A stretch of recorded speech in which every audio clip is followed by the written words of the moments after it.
So divided by this 3, it becomes 6 upon 5. Next, 4 upon 3 raised to minus 1 minus 1 upon 4 raised to minus 1, the whole raised to minus 1. So reverse this. 3 upon 4 raised to 1 means only 3 upon 4 minus 1 upon 4 will become 4 raised to 1 and the whole raised to minus 1. Just solve this. 4 for the 16, 3 minus 16 minus 13 by 4, the whole raised to minus 1. Reverse this. So it becomes 4 upon 13 and minus sign as it is. Next, bracket 1 upon 3 raised to minus 3 minus 1 upon 2 raised to minus 3, bracket close, divided by 1 upon 4 raised to minus 3. Similar ones, not that difficult.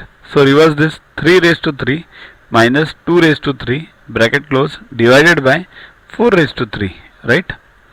Then 3 raised 27 minus 8 divided by 64, 19 upon 64. That's it. Next.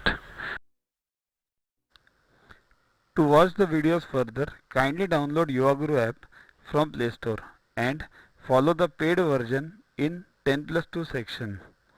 You can also WhatsApp on the number 9960560404 to get the videos permanently on your PC and on your mobile. What to get in these videos? IMO, IO, IGKO, ISCO, NSO, NCO, Homi Bhabha plus many other exams questions with explanations. So keep studying, keep watching.